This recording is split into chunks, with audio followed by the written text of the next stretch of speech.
دیکھ رہے ہیں، میں عمران خان ہوں۔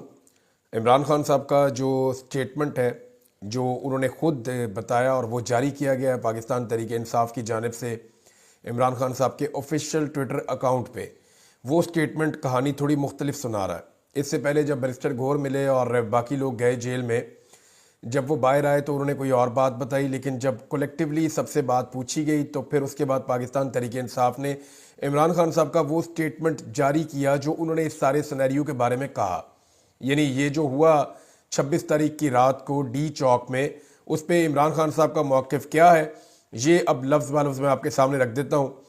سابق وزیر اعظم عمران خان کا قوم کے نام پیغام: اسلام آباد قتل عام کے شہداء کا سن کر انتہائی رنجیدہ ہوں۔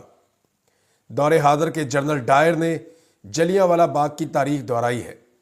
ان شہریوں کا خون ناحق ضائع نہیں جائے گا اور ہم ان شہداء کا کیس اقوام متحدہ سمیت ہر فورم تک لے کر جائیں گے۔ حقیقی آزادی کی تحریک ان ہتھ کنڈوں سے رکنے والی نہیں ہے۔ نہ میں پیچھے ہٹوں گا، نہ پاکستانی قوم پیچھے ہٹے گی۔ اگر ہم نے آج ہار مان لی تو پاکستانی قوم کا کوئی مستقبل نہیں ہوگا۔ پرامن احتجاج ہر پاکستانی کا بنیادی حق ہے اور وہ پاکستان میں کہیں بھی کیا جا سکتا ہے۔ 9 مئی کو بھی ہمارے 25 کارکنان کو شہید کیا گیا اور اس بار بھی پرامن مظاہرین کو گولیاں مار کر خون کی ہولی کھیلی گئی اور درجنوں شہریوں کو شہید کیا گیا، جو کہ بدترین ڈکٹیٹرشپ میں بھی نہیں کیا گیا۔ ہماری کال پر لاکھوں پاکستانی تمام تر رکاوٹوں، گرفتاریوں اور دھمکیوں کے باوجود آئین پاکستان اور جمہوریت کی بحالی اور سیاسی قیدیوں کی رہائی کا مطالبہ لے کر اسلام آباد پہنچے، لیکن ان پرامن لوگوں پر ظلم کے پہاڑ توڑے گئے۔ اس بار شیلنگ اور ربڑ بلٹ سے آگے بڑھ کر سنائپرز اور دیگر جان لیوا اسلحے سے قتل عام کیا گیا، جو ڈیتھ سرٹیفکیٹس میں بھی سامنے آ چکا ہے۔ درجنوں مظاہرین کو شہید اور سینکڑوں کو زخمی کیا گیا اور 6000 سے زائد کارکنان کو جھوٹے کیسز میں گرفتار کیا گیا۔ میں سپریم کورٹ سے مطالبہ کرتا ہوں کہ غیر جانبدار جوڈیشل کمیشن بنا کر اس قتل عام کی تحقیقات کروائی جائے اور قتل عام کا حکم دینے والے اور اس میں ملوث عناصر کو سخت ترین سزائیں دی جائیں۔ میں مطالبہ کرتا ہوں کہ شہداء اور زخمیوں کے حوالے سے اسلام آباد اور راولپنڈی کے اسپتالوں کا ڈیٹا جلد از جلد پبلک کیا جائے اور تمام اسپتالوں اور فوٹیج کو محفوظ کیا جائے، تاکہ جو سی سی ٹی وی فوٹیج ہے سیف سٹی کی، وہ 9 مئی کی طرح شواہد کو غائب نہ کیا جا سکے۔ یعنی عمران خان صاحب بہت پہلے سے کہہ رہے ہیں کہ سی سی ٹی وی فوٹیج 9 مئی کی لائی جائے۔ میں نے پچھلے ویلاگ میں یہ بات کی تھی اور میں نے 8-9 نقطے اٹھائے تھے کہ پاکستان تحریک انصاف کو فوری طور پہ ایف آئی آر درج کرانے کے لیے درخواست دینی چاہیے، چاہے وہ نہ ہو، پھر عدالتوں میں درخواست دینی چاہیے چاہے نہ ہو، لیکن اپنا پیچا ڈال دینا چاہیے، کام شروع کر دینا چاہیے۔ یہ لوگ ہمیشہ اقتدار میں اور طاقت میں اور سیٹوں پہ بیٹھے ہوئے نہیں رہیں گے۔ ایک دن یہ چلے جائیں گے، کوئی 2-4 سال میں، 5 سال میں، 6 سال میں، 2 مہینے میں، 5 دن میں، کبھی بھی جا سکتے ہیں۔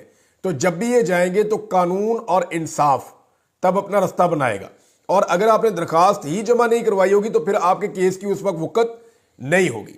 تو عمران خان صاحب نے کہا کہ میں نے اپنی پارٹی اور وزیر اعلیٰ خیبر پختونخوا کو ہدایت دی ہے کہ شہداء کے لواحقین اور زخمیوں کی دیکھ بھال اور ان کی فلاح و بہبود کی ذمہ داری لیں۔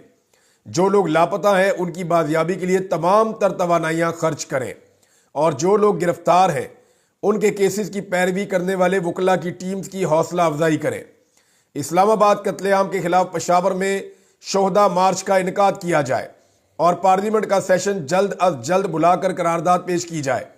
اوورسیز پاکستانی دنیا بھر میں اس قتل عام کے خلاف آواز اٹھائیں اور پاکستان میں جاری ظلم اور بربریت کے حوالے سے پوری دنیا میں آگاہی مہم چلائیں۔ میں اسلام آباد پہنچنے والے لاکھوں پاکستانیوں کو سلام پیش کرتا ہوں۔ علی امین، بشرا بی بی، عمر ایوب، خالد خورشید، عالیہ حمزہ، شاہد خٹک، نوجوان لیڈرز سمیت مارچ کو لیڈ کرنے والے تمام سینئر اور جونیئر پارٹی ممبران اسمبلی اور ٹکٹ ہولڈرز کو سراہتا ہوں۔ بڑی صحیح انفارمیشن ہے عمران خان صاحب کے بعد جیل میں بھی۔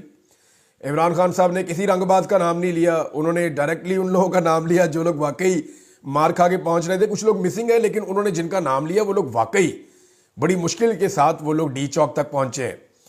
پھر پنجاب اور اسلام آباد میں جیسے کرفیو کا ماحول بنا کر تحریک انصاف کے کارکنان پر کریک ڈاؤن کیا گیا اور ملکی معیشت کو کھربوں روپے کا نقصان پہنچایا گیا، یہ کسی بھی مہذب معاشرے میں قابل قبول نہیں ہے۔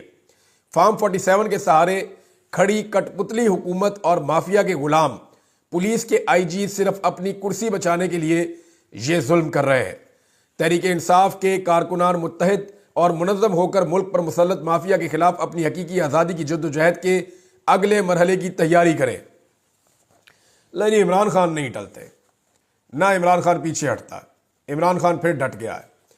دیکھیں، یہ جو 26 تاریخ کو ہوا یہ کرنا آسان تھا۔ یہ لوگ جب کہہ رہے تھے نا کہ ہم گولی چلا دیں گے، یہ کر دیں گے، میں سوچ رہا تھا چلا ہی نہیں سکتے، کیونکہ ساری دنیا جانتی ہے گولی چلانا آسان ہے، اس کا بوجھ اٹھانا بہت مشکل ہے۔ یہ لوگ تو پرامن تھے، انہوں نے کیا بھی کچھ نہیں، یہ تو صرف چل کے ڈی چوک تک آ رہے تھے اور وہاں پہ کھڑے ہو کے احتجاج کر رہے تھے، اور انہوں نے کوئی ایک گولی نہیں چلائی، کوئی ایک ہتھیار نہیں اٹھایا۔ اب حکومت بیانیہ کیا بنائے گی، میں کچھ چیزیں آپ کے سامنے بھی رکھ دیتا ہوں۔ ایک تو یہ ہے کہ اسٹیبلشمنٹ حکومت کے اوپر ڈالے گی کہ حکومت نے کیا یہ سارا کچھ، اور حکومت اسٹیبلشمنٹ کے اوپر ڈال رہی ہے کہ نہیں یہ اسٹیبلشمنٹ کیا سارا کچھ۔ میں آپ کو بتاتا ہوں کیسے۔